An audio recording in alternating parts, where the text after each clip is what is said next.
Olá, gente, graça e paz, boa noite a você, na bênção do Senhor. Estamos aqui nessa terça-feira, começando mais uma live, aqui em nosso perfil, uma semana de bênção, ajustando as finanças. E ajustar as finanças é algo que, sem dúvida, vai fazer grande diferença na minha vida e na sua vida.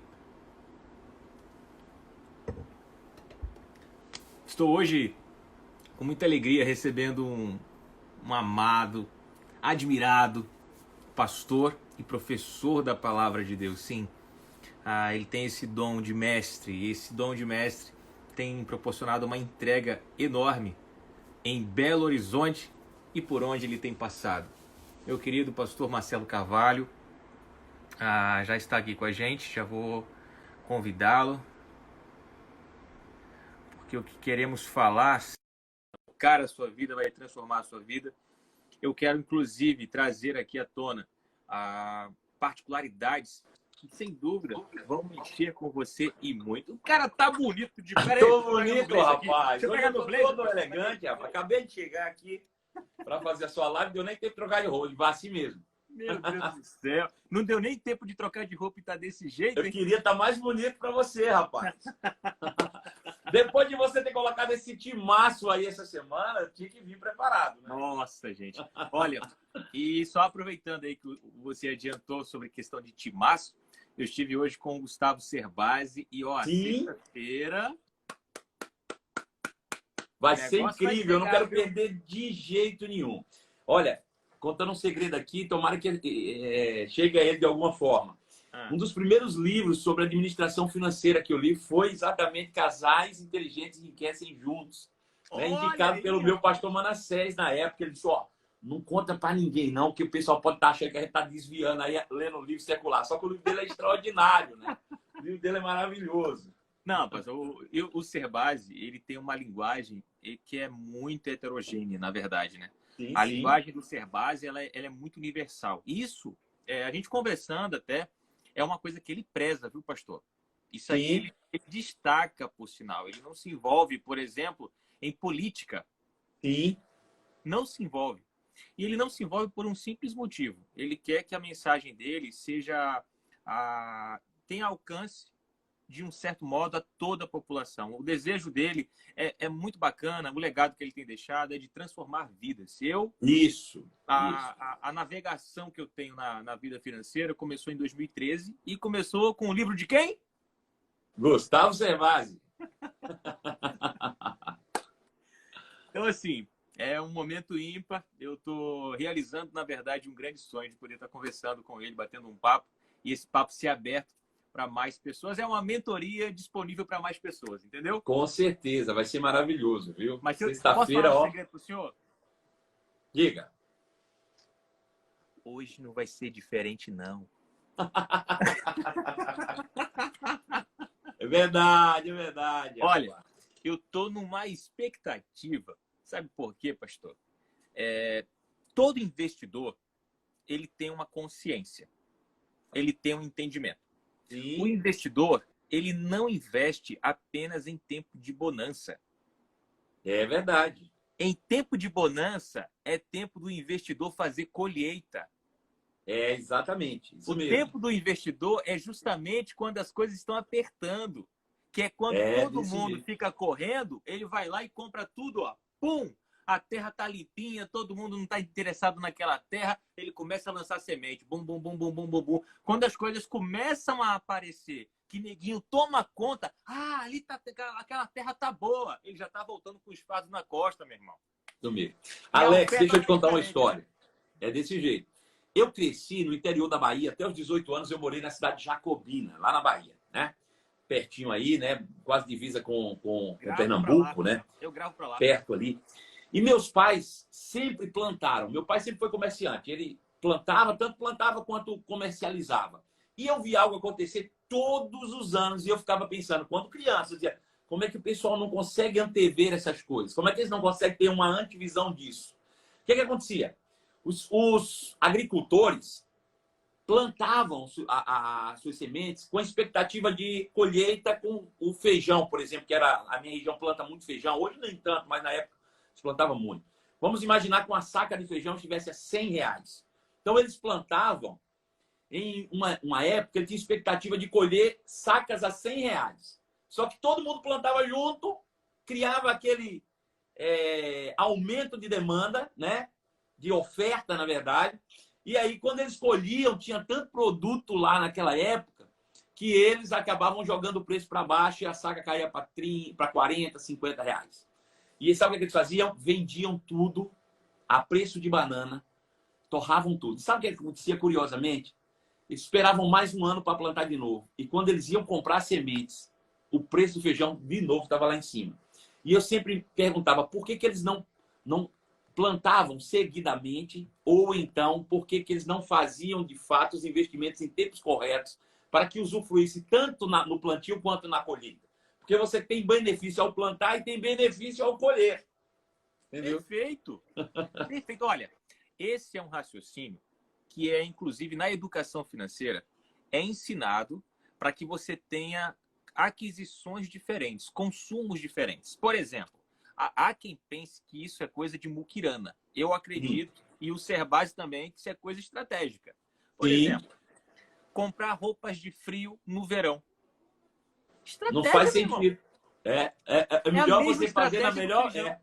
É a mesma estratégia do feijão. Então, comprar uma roupa de uma temporada em outra temporada. Agora, se você quer pagar para ter a rebolada...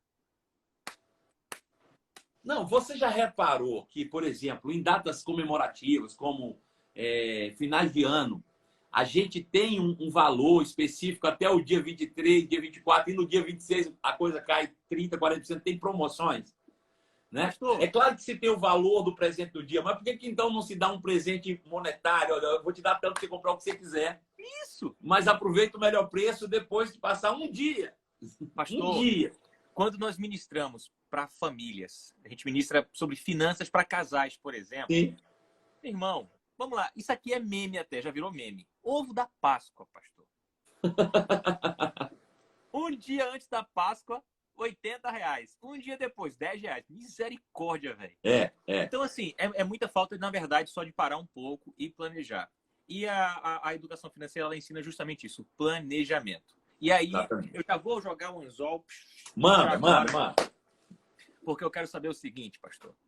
Qual é o tempo certo de ofertar? A gente está falando sobre o poder da semeadura. E eu quero saber de um pastor que não entende nada disso. Manda bala. Rapaz, olha. Só para criar mais expectativa no povo, enquanto o pessoal vai compartilhando aí. Camila, você já entrou e vai me ajudando a compartilhar. Camila é minha moderadora. Onde eu vou, ela está comigo. Me ajuda, compartilha, coloca os coraçõezinhos para subir aí.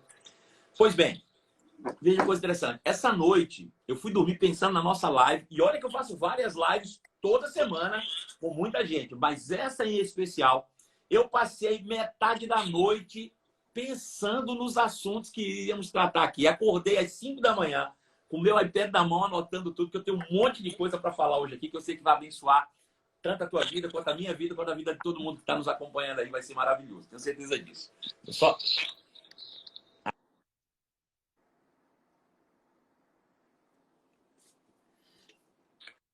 Fica melhor. Tava dando um barulho aí? Deu? Chegou? Tá tranquilo. Tá ótimo. Beleza. Vamos compartilhar. Então, eu gosto de um texto. A primeira coisa, antes de falar sobre a Bíblia especificamente, pode ser que muita gente está nos acompanhando aí, tem alguns interesses específicos em falar sobre o assunto. Eu quero falar uma coisa interessante. Lidar com dinheiro, lidar com finanças, segue princípios. Assim como qualquer agricultura, né? Eu gosto do que o apóstolo Paulo fala lá em 2 Coríntios, que ele diz que cada um contribua segundo o propôs no coração. E a gente tem que lembrar que a palavra coração se refere ao espírito humano. E hoje, dentro do espírito humano, habita ninguém mais, ninguém menos do que o Espírito de Deus. A Bíblia diz que aquele que se une ao Senhor torna-se um espírito com ele. Então, o nosso espírito é a casa do Espírito de Deus. E o Espírito de Deus é a plenitude da sabedoria em todos os assuntos, inclusive no que diz respeito a plantio e colheita. Veja, quando a gente hoje planta naturalmente, hoje com tudo que a gente tem de informação e formações e tecnologias, se a gente procurar um técnico em agricultura, ele vai nos dar tempos certos, sementes certas, né, quantidade certa. Ele vai nos dar todas as informações para que eu tire o máximo do potencial possível daquela semente, naquela terra, naquele tempo, de acordo com os dados coletados. Da mesma maneira, nós carregamos dentro de nós o melhor técnico de investimento, que é o Espírito de Deus. Por isso a Bíblia diz que cada um deve fazer tudo isso com base naquilo que se tem no coração. Porque é do coração do homem recriado em Deus, em Cristo Jesus, que vai partir realmente todas as certezas, todas as direções claras do Espírito. E a gente pode confiar plenamente. Se você confiar nisso, você nunca vai errar. Eu me lembro que antes mesmo de entrar no ministério, muito antes de entrar no ministério, às vezes eu estava no shopping, eu era empresário, tinha 4 lojas em shopping, e não foi uma, nem duas, nem três, Moriá, que aconteceram essas coisas comigo. Eu estava na minha loja, o senhor disse, vai lá na praça de alimentação. E eu subia, aquela impressão por dentro, sentava na praça, às vezes não tinha nada para fazer, tomava um café, às vezes tomava um refrigerante, ou um milkshake, um sorvete que fosse, e ficava ali esperando. E de repente o senhor me dava uma informação, vá naquela pessoa ali e faça uma oferta de R$50. Dentro de um shopping. Dentro de um shopping. E eu dizia, senhor, o senhor está de brincadeira comigo. Como é que o senhor vai mandar dar dinheiro no meio de um shopping para alguém que eu nunca vi e não conheço? E o senhor dizia, vá e leve R$50. Aí, cara, bicho, eu saía todo desconfiado, pegava o dinheiro. Normalmente eram homens.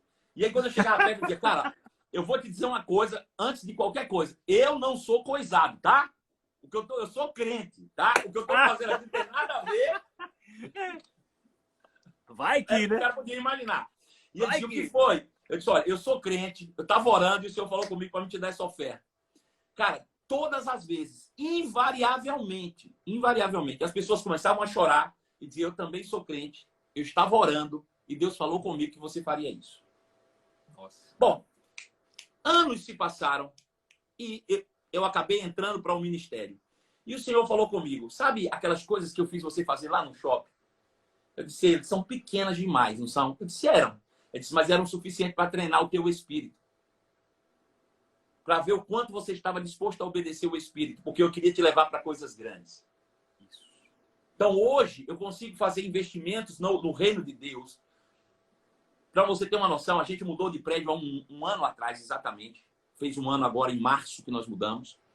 Em um ano, nós mudamos de um prédio. E nós não tínhamos nem 10% do valor que eu vou te falar aqui. Nem 10% no caixa. E nós fizemos em um ano uma reforma e um investimento de mais de R$2 milhões. Meu Deus. R$2 milhões. Hoje nós temos um local, um centro de, vamos botar assim, de ensino e de evangelização, né? Uma igreja com uma estrutura, uma mega estrutura em Belo Horizonte, uma das principais avenidas, que é referência para a nossa cidade, é referência para o nosso estado, que está uma das referências hoje no Brasil. Que é uma igreja diversa, onde nós temos lá dentro funcionando restaurante, onde nós temos funcionando lá dentro mini shopping, onde nós temos funcionando lá dentro barbearia, salão de beleza para mulher, todas essas coisas com vista à aproximação da comunidade para dentro de um local que nós denominamos por igreja, mas que às vezes é marginalizado por muitos porque não sabem usufruir ou desfrutar do benefício todo do investimento que você fez em um prédio daquele tamanho. Então, hoje a gente tem, obviamente, estamos no meio de uma pandemia e temos um funcionamento limitado, mas abrimos a igreja todos os dias, de segunda a sábado, às 8 horas da manhã, 7h30, 8 horas da manhã, e fechamos às 11 horas da manhã. Ou seja, fazemos todo o aproveitamento. Porque não é possível você pagar um absurdo de um aluguel para fazer cultos quintas e domingos. E o resto da semana, o que é que você vai fazer com tudo aquilo? Então, veja, isso tudo faz parte de você treinar o espírito para ser um semeador no reino de Deus, de alguma forma. Você não semeia apenas dinheiro, você semeia boas ideias, você semeia visões, você semeia na vida de pessoas, né? E todas essas coisas só foram possíveis, como o senhor mesmo falou, porque primeiro eu fui treinado nas coisas que parecem ser simples e pequenas. Pastor, tem algumas coisas que contribuem para que a gente chegue num nível como esse que você está citando. E eu também já assisti, por exemplo, o Mike Murdock, Dr. Mike Murdock, falando de uma pessoa chegar para ele e falar assim, Dr. Mike, a gente está precisando de construir uma tenda para não sei quantas mil pessoas. Ele olhar assim e falar, quanto custa? E a pessoa falar, não sei quantos milhões de dólares. Ele pegar um cheque e dizer, toma, faça. Tudo isso, as pessoas gostam muito de olhar o resultado. A gente sempre fala disso. Todo mundo acha lindo. Eu tenho certeza que quem chega na sua igreja se encanta. Uhum. Não é? Coisa linda, que coisa maravilhosa. Mas, pastor, Deus, ele não deixa desabrigado, ele não deixa desassistido aquele que confia, aquele que crê. Mas e quantas pessoas que na hora de garimpar, na hora de semear, Caem fora, sem dúvida. cai fora? Isso é muito comum. Eu fico imaginando o seguinte, assim como Deus encontrou meu coração disponível, quantos corações primeiro ele sondou e disse não? Porque não é possível que Deus tenha escolhido Abraão no meio de muita gente e disse, eu vou escolher esse ovelho, Unidune, Salamé, não vou escolher esse aqui. Não. Certamente, Abraão respondeu, eis-me aqui, Senhor, eu faço o que tu me mandar fazer. Mas certamente o Senhor sondou muitos corações, né? O Senhor certamente sondou muitos corações. Um exemplo disso aí foi Elias, quando ficou se achando a última Coca-Cola do deserto, se escondeu lá, e Deus olhou para ele e fez, meu irmão, relaxa teu bigode aí que eu tenho mais 5.000 ali se tu não quiser, velho. Exatamente. Ou seja, as pessoas ficam se achando que é o seguinte, se eu não fizer, eu vou prevenir, vou reter e vou sobrar mais dinheiro. Eu tô até com uma postagem prontinha para quando terminar essa live aqui eu vou soltar. Eu vou soltar aqui só o slogan da frase. Dar é melhor que receber. É isso aí. E o mundo não consegue entender isso. Não consegue. Não consegue. Eu vou citar uma situação aqui que eu vivi pessoalmente e que fez grande diferença na minha vida. Pastor, eu certa vez estava num culto na nossa igreja e a nossa igreja estava num período de transição. O senhor fez transição de igreja, o senhor sabe como é. Né? O senhor falou menos de 10% do valor de 2 milhões, o senhor tinha menos de 200 mil. E quem olha 200 mil fala, meu Deus, é muito dinheiro. É sempre assim. Quem recebe R$1.000, olha para quem ganha 5 mil e fala, acha que o cara tá rico. Quem ganha 5 mil, olha para quem ganha 50. E sempre fica naquela. Se eu ganhasse 5 mil, eu ofertava tanto. Se eu ganhasse 10 mil... Mentira. Isso é mentira. Isso é falácia. Se você te ganhasse R$1.000 e você ofertasse, aí sim. Se você ganhasse 100 mil, você ofertava e dizimava certinho. Agora, negocinho de que eu vou ofertar, eu vou dizimar quando eu ganhar, irmão. Isso aí é promessa de quem não quer conversa. Dar oferta. Vai não. Conversa fiada. Ó, somebody love. E aí, ó, teve esse período que a nossa igreja estava fazendo transição. E eu estava num culto, eu vou resumir, eu peguei, pastor. E aí não foi assim, para que quem esteja aqui, que não é de igreja, possa entender. Ninguém chegou para mim e fez, Moriá, dá uma oferta topada aí. Ninguém falou comigo. Eu era recém-chegado no Verbo da Vida. E eu nunca tinha feito o que eu fiz na outras igrejas que eu fazia parte. Nunca. Nem tinha feito, nem nunca tinha sentido desejo de fazer. E nesse dia eu estava sentado lá e o pastor estava ministrando, era um pastor de fora que estava ministrando. E ele sentiu de levantar uma oferta específica. Ele falou, olha, não combinei com o pastor Cristiano isso, ele não está sabendo, mas o Espírito está falando comigo, eu sei que tem pessoas que precisam ser destravadas e abençoadas. Olha aí.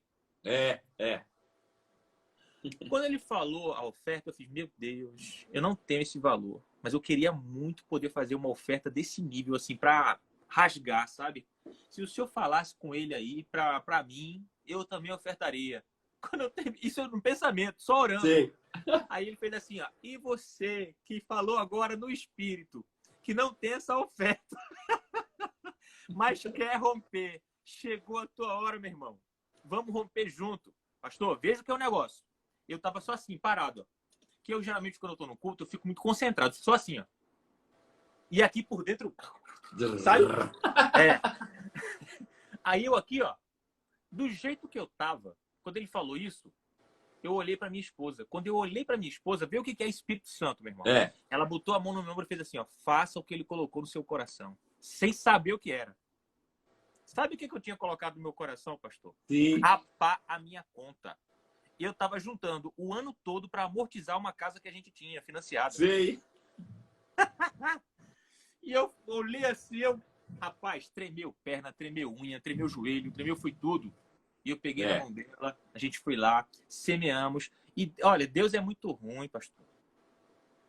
É muito chato ele.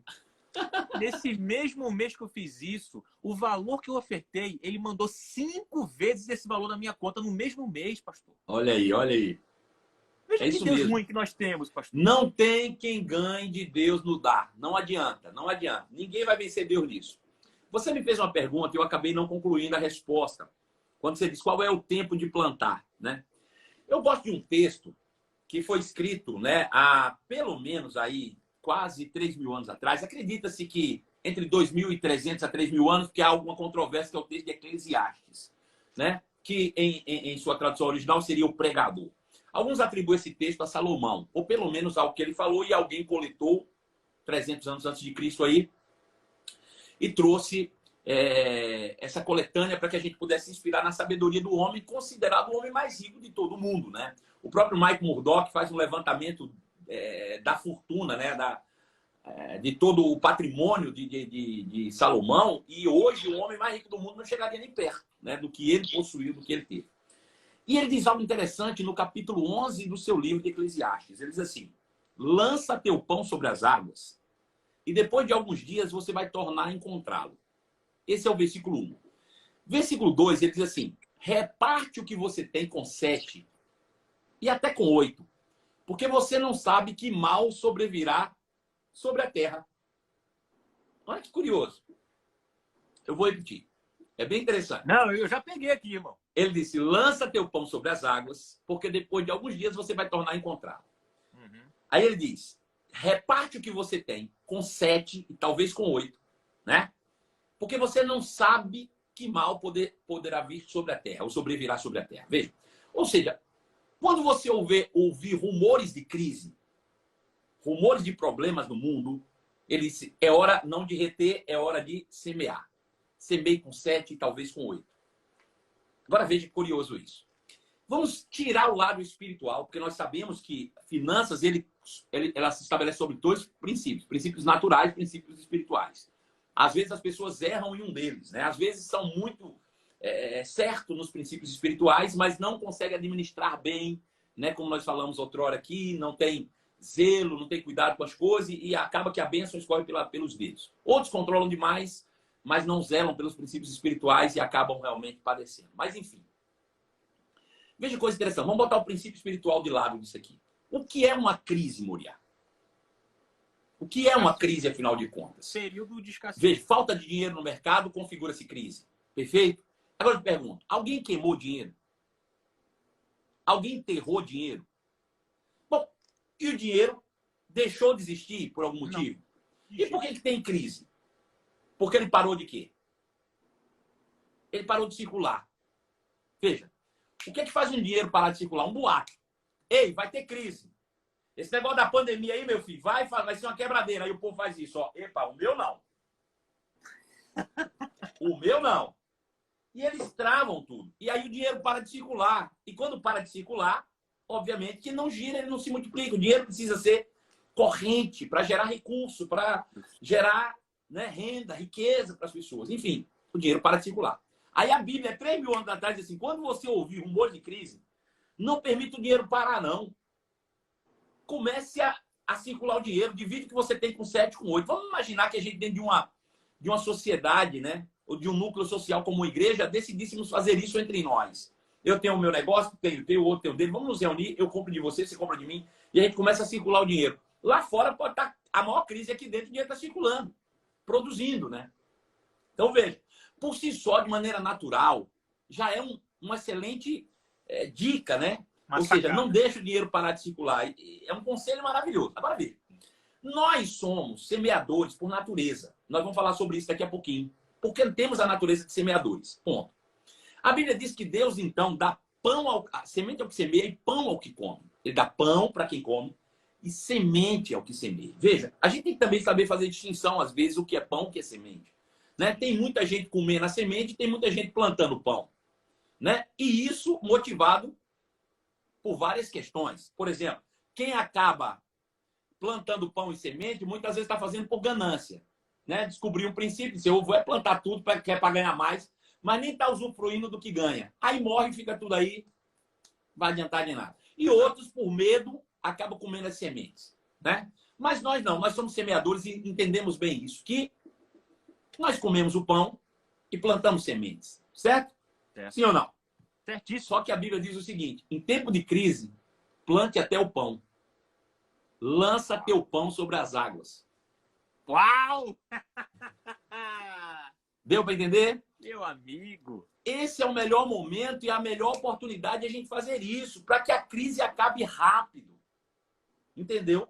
Quanto mais nós fizermos isso, mais rápido vai acontecer. Existe um princípio espiritual atrelado a isso, né? Existe o respaldo da própria palavra de Deus para isso. Deus não é menino e nem irresponsável para chegar para alguém que só tem aquilo para comer e dizer assim: ei, lança isso que tu tem para comer e morre de fome. Eu me lembro de Elias, lá no Ribeiro de Querite. O ribeiro secou e os pássaros já não vinham comer e ele não tinha comida, porque ele estava sendo alimentado pelos corvos, né? Pelos pássaros. A Bíblia diz que os corvos vinham beber no riacho e trazia pão e carne para ele, né? Agora veja, como é que esses corvos traziam carne, né? Tem gente que fica imaginando que o corvo voava com a asa e na outra uma bandeja com bife acebolado, né? Claro que não, era o resto do que o corvo comia, vinha ali e ele tomava daquele corvo. O corvo pegava suas presas lá, trazia para o riacho, ele tomava e comia aquilo. Aí o riacho secou e Deus disse: sai disso aí e vai lá para Sarepta. Tem uma mulher lá, uma viúva, que vai te sustentar esse tempo de crise. Vai para lá. E ele vai. E eu fico imaginando no caminho, Elias pensando assim: cara, Deus deve ter levantado uma viúva rica. E dessa vez eu lavei a burra. E ele chega em Sarepta. Nela aqui, cara, quando você começou a falar. Vai. Aí ele chega em Sarepta e começa a procurar. De repente ele vê uma velhinha catando cavaco.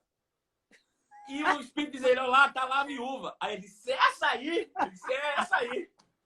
Cara, o negócio foi tão desprezível para ele que ele não teve coragem de pedir comida, não. Pode ler o texto que ele diz assim: moça, a senhora pode me dar um pouco d'água? Ele pede água, bicho. É verdade. A criatura diz: o quê? Isso é uma água. Mas tá bom. Vai. Ela vai sair de costas e ele diz: o melhor é a sua interpretação. Quando ela vai sair de costas, ele diz assim: se tiver um pão dormido, a senhora traz. E ali surgiu o carro do ovo, né? Um pãozinho dormido. Ela disse: moço, deixa eu dizer uma coisa pra você. Eu só tenho um restinho de farinha e azeite lá em casa, que é o suficiente para um bolo. Eu vou comer, vou matar a minha fome e do meu filho e depois disso já era, vamos morrer de fome. Ou seja, a esperança daquela mulher também estava naquela farinha, naquele azeite. Veja, enquanto se tem um pouquinho de farinha e azeite, não se coloca a perspectiva em Deus. Nossa, velho. Pegou? Enquanto você tem um pouquinho de azeite e farinha guardado, você não coloca as expectativas em Deus. Deus precisava fazer acabar o azeite e a farinha para que ela não tivesse outra alternativa. Meu Deus.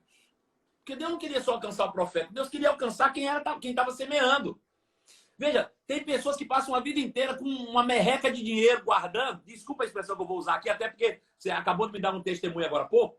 Mas uma merreca de dinheiro esperando para resolver um problema que nunca se resolve. Eu estou juntando para um dia quitar minha casa. Eu estou juntando para um dia quitar meu carro. Você já reparou que as pessoas que fazem isso normalmente, quando está chegando perto, uma coisa acontece que leva o dinheiro embora? E eles nunca confiam em Deus, porque a confiança deles está naquele dinheiro ali. E às vezes Deus vai dar direções claras, como deu para vocês. Ele pega esse dinheiro e abre mão dele. Não é porque eu quero, é porque tu tá preso nisso. É porque a tua esperança tá nesse restinho de farinha e azeite aqui. Aí essa mulher entendeu. O profeta disse assim: não, faz o seguinte, moça. Então faz esse bolo lá. Semeia ele na minha vida. Manda ele para mim. Primeiro para mim. Deixa eu dizer, parece egoísmo do camarada. É. Parece egoísmo. Mas essa mulher... Se ela parasse Deus, aí, tá, né, pastor? Se parasse aí, né? Pô, vai escutando. Se parasse aí. Se parasse aí. Então ele foi. Ela preparou o bolo. Trouxe para ele. Ele comeu o bolo. E aí foram para casa. A Bíblia diz que não faltou farinha e não faltou azeite. Agora, até aí, tudo bem. Era uma recompensa por aquilo que ela fez. Só que a Bíblia diz o seguinte, que o filho dessa mulher morre, tendo o profeta dentro da casa dela. O filho dela morre. E se você olhar na palavra original lá, ele já vinha com uma doença crônica há tempos. E ela diz assim: poxa, homem de Deus, tu veio para minha casa para revelar o meu pecado e matar meu filho. Veja que ela carregava sobre si a culpa da doença do filho. Problema emocional. Problema emocional. E aí o profeta diz: relaxa, mulher. ele vai, deita em cima dele 3 vezes, sai dali e aquele menino ressuscita. Veja, Deus não estava interessado na questão financeira dela, não. Deus estava interessado era quebrar algo que estava aprendendo, um milagre muito maior na vida dela. 2 crenças limitantes. Uma crença limitante de escassez e uma crença emocional de culpa. Exatamente. E que estava impedindo ela de um milagre muito maior. Então, veja, às vezes, quando Deus fala com alguém, semeia algo especificamente, o interesse dele nem é na tua vida financeira. Ele só sabe que aquilo que você está travando ali pode abrir uma porta para um milagre muito maior que você precisa. Sabe? Por que eu estou falando isso? Porque, de fato, Moriá, todo ser humano, ele busca o sucesso. Sim. Todo ser humano busca o sucesso. Sem dúvida. A gente pode dar o nome que quiser, não importa o nome que a gente coloque no sucesso. A gente pode chamar sucesso de prosperidade, autorrealização, vida plena, o que você quiser. Mas o fato é que todo mundo busca sucesso, não é? Em resumo, é isso. Porém, o sucesso não consiste em ter alguma coisa. Sabe? Eu sei que nós, às vezes, criamos planos assim, e se eu tivesse uma casa, um carro, tanto no banco, isso e aquilo, eu seria feliz. Mas, olha, tem pessoas que têm exatamente isso que nós colocamos no nosso plano de vida e não são felizes. Não Perfeito. se consideram felizes. Perfeito. Então, veja, a felicidade ou sucesso não consiste em ter algo. O mais perto do significado que eu consegui chegar para sucesso é paz de espírito. Sucesso é uma paz de espírito, é um lugar, um estado de espírito, de alegria, de perfeição. Uhum. É você olhar e dizer, cara, eu estou em paz. Nada me falta. Absolutamente nada. Sabe, outro dia atrás, alguém chegou para mim e disse assim, pastor, qual é o seu maior sonho? Eu disse, cara, meu maior sonho é... Cara, fazia tempo que eu não pensava sobre essas coisas. Aí eu parei e fiz, cara, meu maior sonho é... Cara, bicho, sabe que eu não tenho? Eu cheguei num ponto que eu tô completo, eu tô feliz, cara. Com isso não quer dizer que não possa melhorar. Sempre pode melhorar, mas você precisa chegar num estado de espírito de paz, entende? Um estado de espírito de alegria, de felicidade, de você simplesmente dizer, cara, eu sou feliz. Sou feliz, porque isso é um estado de espírito, né? Talvez seja a melhor expressão que a gente possa achar para o que o judeu chama de shalom. Paz em tudo, paz em todas as áreas. Essa é realmente o estágio de você ter obtido sucesso. Sabe? Você olhar para todos os lados e dizer, cara, eu estou em paz, não tem nada que tire meu sono, não tem nada que tire a minha paz. Absolutamente nada. E, obviamente, sem dinheiro você não consegue estar nessa condição, sem saúde você não consegue estar nessa condição, sem morar... É um ciclo. Você não... É um ciclo, é a completude, né? Dessas coisas todas que nos tornam realmente posicionados em um lugar, em um estado de espírito. Ô, pastor, só aproveitando um ganchinho que o senhor está acabando de falar, eu acho que esse estado de espírito que o senhor está hoje, essa plenitude, que é uma certeza de paz, e Isaías 26:3 diz que o Senhor, ele concede uma perfeita paz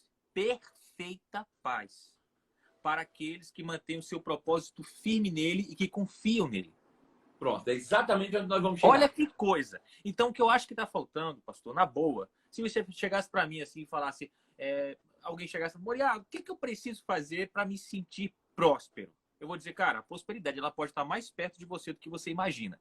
Uhum. Se você parar, se você diminuir um pouquinho, uma palavra da sua vida, você vai melhorar. Qual? Comparação. Exatamente. É querer comparar a minha felicidade com o nível de finanças que o pastor Marcelo Carvalho tem. Mas eu não quero comparar a estrada que o senhor percorreu com a minha. Exatamente. Só comparação. Então as pessoas hoje vivem um estado de inveja.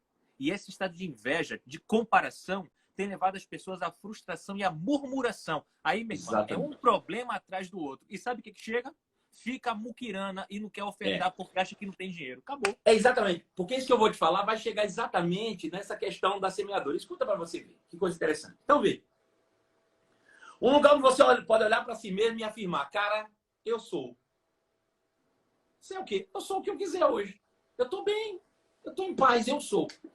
Veja, quando Deus disse para Moisés, Moisés, quando te perguntar, diga que eu sou. O que significa? Significa que ele é o que ele quiser. Que ele está pleno. Deus era o Deus que não tem, nunca teve falta de nada, absolutamente. Né? Então, veja. Eu quero te falar uma coisa bem rapidinho, que você vai entender. O Senhor me deu uma metáfora no domingo, que eu acho bem interessante, que nós vamos chegar lá. O que acontece? Eu estou convencido de uma coisa. De que você nunca vai chegar nesse estado pleno de felicidade ou de sucesso sem você primeiro conhecer a si mesmo. Se você não se conhece, esquece. Balela. Você não vai chegar lá. Você vai se comparar com o outro, você vai buscar nas coisas, você vai querer ter uma segurança aqui e acolá. E aí o Senhor me deu uma metáfora, né? Vou falar bem rapidinho, resumidamente, você vai entender. Bom, digamos que você vai na rua e encontra esse parafuso caído na rua. Tá lá. É um parafuso. O que esse parafuso pode me ensinar? Bom, primeira coisa que ele pode me ensinar é que ele não apareceu aqui por acaso. Ele não apareceu simplesmente aqui. Alguém criou esse parafuso. Ele tem que ter um criador. Ele tem que ter uma origem. Bom, a princípio, a única coisa que eu sei sobre ele é que ele não chegou aqui por acaso. É que ele precisou ser fabricado, ele precisou ser criado, ele tem uma origem, ele tem um fabricante. Bom, mas se eu quiser mais respostas sobre esse parafuso, eu vou ter que ir lá, nesse fabricante, na sua origem, para descobrir mais coisas sobre ele. Então eu volto na origem. E aí eu descubro o fabricante do parafuso. E quando eu descubro, eu digo, vem cá, esse parafuso é feito de quê?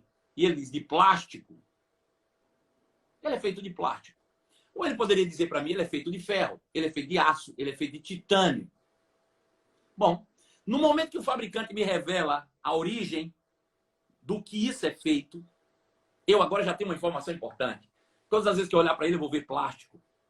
Porque a origem determina a imagem. Pegou isso? Já sei onde você vai chegar. Quando eu chego nessa informação que ele é feito de plástico, eu começo a pensar, e o plástico tem algumas características que são próprias do plástico, que é, por exemplo, leveza, não é? Custo baixo, né? Durabilidade. Então, eu chego a valores que estão nesse parafuso, porque os valores procedem da origem. Eu posso dizer que esse parafuso ele é leve, ele tem um custo baixo.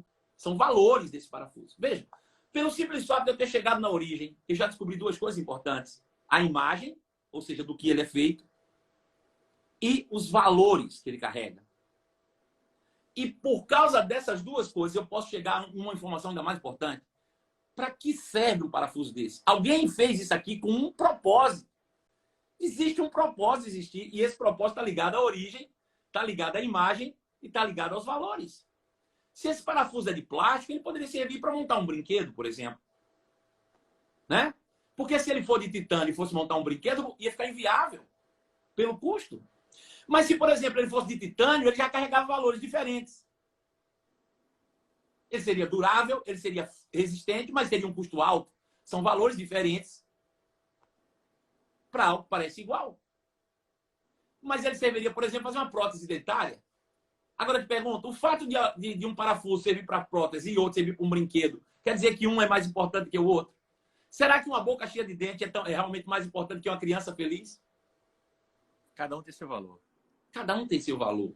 Desde que você descubra a origem, e pela origem descubra a imagem, pela imagem os seus valores, e pelos valores o propósito. Pois bem, para que a gente chegue realmente à conclusão de que esse parafuso tem sucesso, ele pode estar jogado na rua. Qual seria o sucesso desse parafuso? Uma aplicação correta para a funcionalidade dele. Perfeito! No dia que ele tiver encaixado exatamente naquilo que ele nasceu para ser fazer, ele está feliz, ele está realizado. Veja, não tem como você chegar nesse estado de felicidade, de realização, se você não voltar na sua origem. E quando você chega na sua origem, você descobre a sua imagem. Você foi criado em imagem e semelhança de Deus. E porque você é imagem e semelhança de Deus, você tem valores de Deus.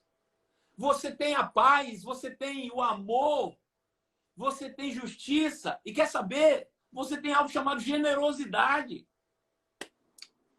A generosidade faz parte da natureza de Deus. Veja que interessante, esse Deus generoso, um dia, lá nos recônditos da sua eternidade, teve um sonho, teve um desejo. Quero ter uma família. Logo, esse desejo se tornou um logos, aquilo que saiu da sua boca. E para isso ele criou 2 sementes.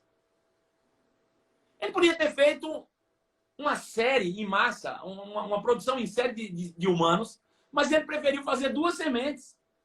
Por quê? Homem e mulher os criou, porque ele é generoso e ele é semeador. Ele não queria robôs, ele não queria uma série, sabe? Ele queria ter família, ele queria ter filho. Essa é a manifestação do amor de Deus, sabe? Se ele manifestasse o poder, ele criaria robôs, mas ele manifestou o amor. Nos deu liberdade. Agora, nós descendemos dele e a gente sabe o que aconteceu. As 2 primeiras sementes apodreceram, cara. Não deu fruto que ele queria. Porque ele queria ter uma família e não teve. Mas ele não desistiu por isso. Ele enviou seu filho Jesus para cá. E sabe o que Jesus disse? Lá em João, capítulo 12, ele diz assim: eu sou o grão de trigo. Se o grão de trigo cair na terra e não morrer, fica ele só.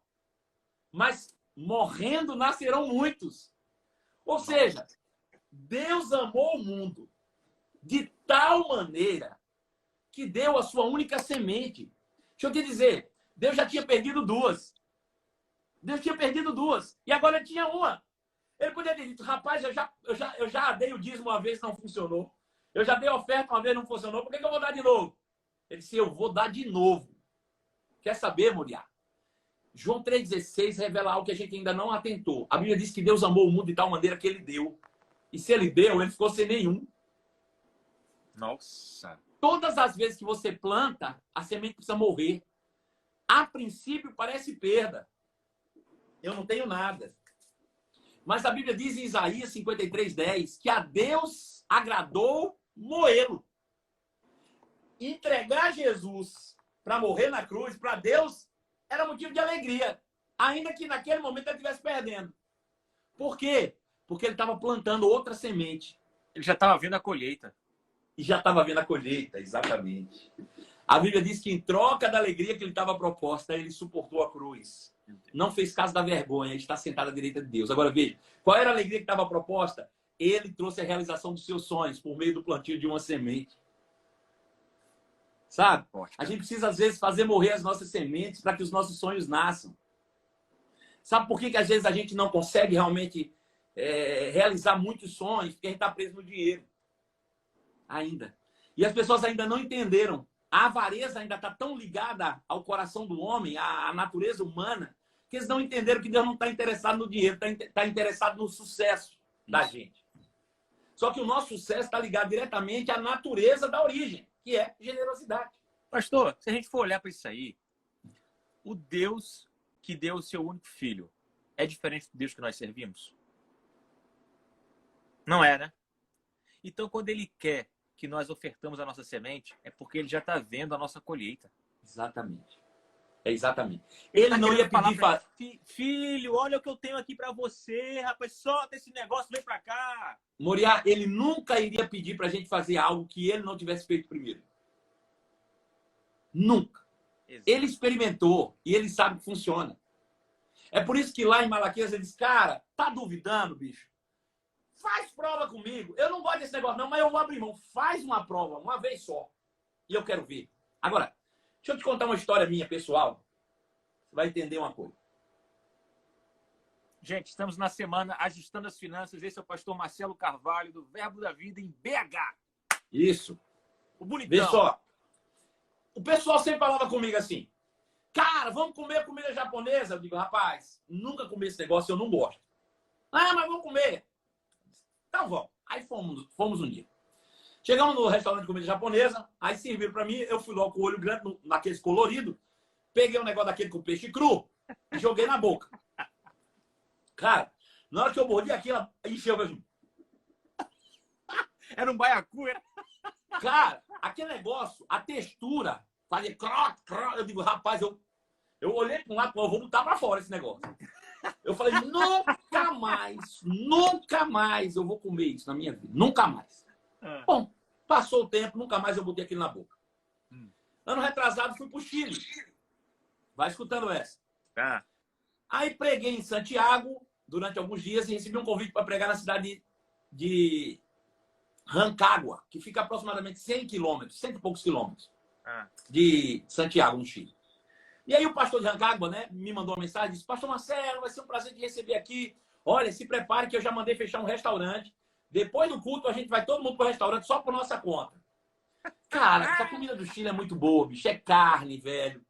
Eu falei, sabe de uma coisa? A gente saiu às 4 horas da tarde para viajar para lá. Eu ia pregar às 7. Falei, não vou nem tomar café da manhã direito. Vou ficar preparado que eu quero comer tudo que tiver pela frente. 4 horas da tarde eu já estava com fome e fomos para Rancagua. Cheguei em Rancagua. Comeu muita palta. Muita pasta. Vai escutando. Quando cheguei em Rancagua, preguei 2 horas, né, o culto. Quando eu terminei de pregar, minha barriga já estava vindo aqui no meio das costas, assim, doendo de fome, eu pensando no restaurante. Eu digo, vou lavar a égua hoje. Quando eu entreguei o microfone, o pastor pegou, ainda ficou mais 1 hora se movendo no espírito. Ficamos 3 horas naquele culto. Eu digo, meu Deus do céu, eu vou morrer de fome. Quando o culto terminou, eu já estava ficando cego. Aí, vamos para o restaurante. Quando chegamos no restaurante japonês. Você fez igual a Elias, né? Me dá um copo d'água. Falei, caramba, bicho. Aí eu fiquei pensando, cara, se eu não comer nada e for voltar, é no mínimo 1h30, bicho. Eu não vou dar conta, eu vou desmaiar na estrada. Eu vou ter que comer, cara.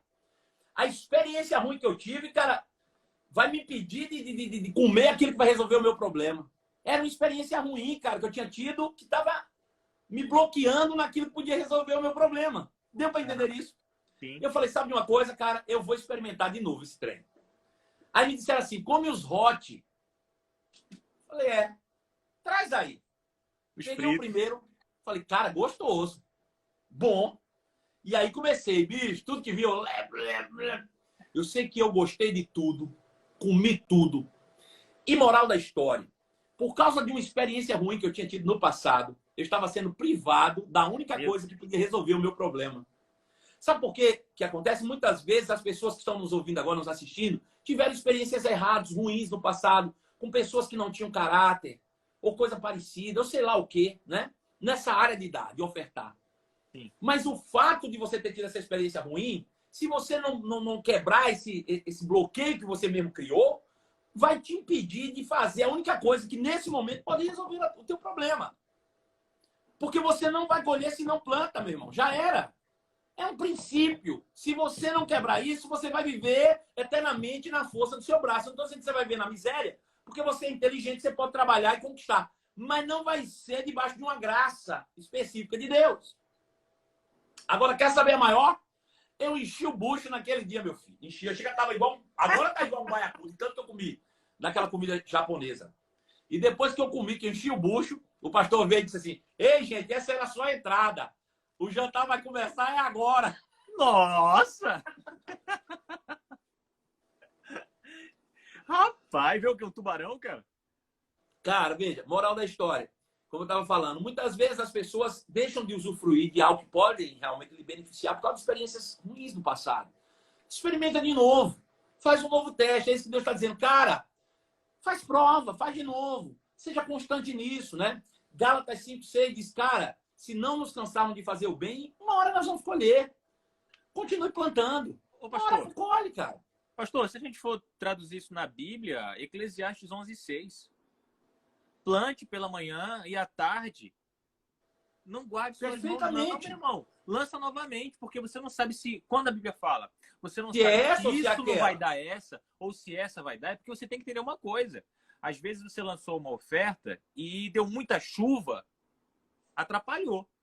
Exatamente. Exatamente. Então, assim, cara, ali se a Bíblia está falando, lança a tua oferta pela manhã e à tarde não para, porque você não sabe se essa vai dar boa, se aquela vai estar boa, e se as duas derem certo. Exatamente. Você tem que lançar sementes. Você não pode parar de lançar sementes. Agora, veja, tem uma coisa que você tem que tomar cuidado, eu quero dar essa última, até por causa do nosso horário, essa é a última dica que eu quero dar, que está escrito lá em 2 Coríntios, capítulo de número 9, né? Verso 6 diz assim, aquele que semeia pouco, pouco também se fará, aquele que semeia com fartura, fartamente se fará. Uhum. E às vezes a gente diz, ali ele não está se referindo a valores, né? Eu gosto, as pessoas têm medo de falar dessas coisas e acabam distorcendo o que a Bíblia diz. Tem medo de falar de dinheiro. Dinheiro. Dinheiro, ali é dinheiro, não tem conversa. Às vezes tem uma direção do pregador na igreja, e o pregador diz assim, gente, eu tô percebendo a direção de você e ofertar alguma coisa na vida de alguém. Invista na vida de alguém. Aí o povo fica assim. Gente, não é comigo não. Não é comigo é para investir na vida de alguém. Pô. Aí os pregadores ficam com medo e dizem assim, dê alguma coisa, dê um abraço. Aí o povo, cara de pau, se levanta para dar abraço. Eu tinha vergonha. Bicho, de fazer um trem desse. Ai, Jesus. Agora veja, dentro desse texto, no versículo 5, ele diz assim, ó. Portanto, versículo 5, eu quero ler aqui para você ver um negócio interessante. O que é que ele diz? Paulo falando. 9:5, que é dentro do contexto, ok? Ele diz: assim, achei necessário recomendar que os irmãos os visitem antes que concluam os preparativos para a contribuição que vocês me prometeram. Então ela estará pronta como oferta generosa e não como algo feito com avareza. Veja, a mesma oferta que você dá, ela pode soar como generosidade ou como avareza. Caim e Abel. Depende da forma como você faz, da motivação Caim com que você faz. Não é? Caim e Abel. Exatamente. Os dois deram ofertas. A diferença de um para o outro é que um deu oferta porque entendia os princípios. O outro deu provavelmente para seguir a regra. Pois é. Aí ele diz isso, ele diz, cara, porque se você semear pouco, dentro do contexto de avareza e generosidade. Ele diz, se você semear pouco, pouco também se fará. Se semear fartura, fartamente se fará. Aí você pergunta, e o que é pouco? Bom, você dá uma oferta de 10 reais, é pouco ou é muito? Depende. Depende. E você der uma oferta de 10 mil reais, é pouco ou é muito? Depende. Veja só que interessante. Pegou o negócio? Claro. Depende. Veja, se é um pastor de igreja que está lá e recebe uma oferta de 10 reais, diz, cara, bicho, é muito pouco. Ele pode achar pouco, mas de repente é tudo que alguém tinha. Era a última nota que ele tinha, era a última farinha e o azeite que ele tinha. E às vezes o pastor recebe uma oferta lá de 50 mil reais, 100 mil reais. E se, glória a Deus, o irmão é tão generoso, vou botar o irmão agora para fazer parte da minha diretoria. Você já parou para pensar que esse irmão poderia estar dando 200 e escondeu metade? Ou seja, você conhece algum caso na Bíblia de alguém que deveria dar todo e só deu metade? Conhece? Quem é? Teve a história dos bonitinhos do que negaram para o Espírito Santo, meu filho. Ananias. Pois bem, um pastor displicente pode pegar Ananias e, ao invés de dar uma palavra dura como Pedro deu, botar ele na diretoria. Porque acha que um valor monetário alto significa uma oferta muita. E, às vezes, ela pode ser muito aquém da realidade do que Deus está provendo para aquela pessoa.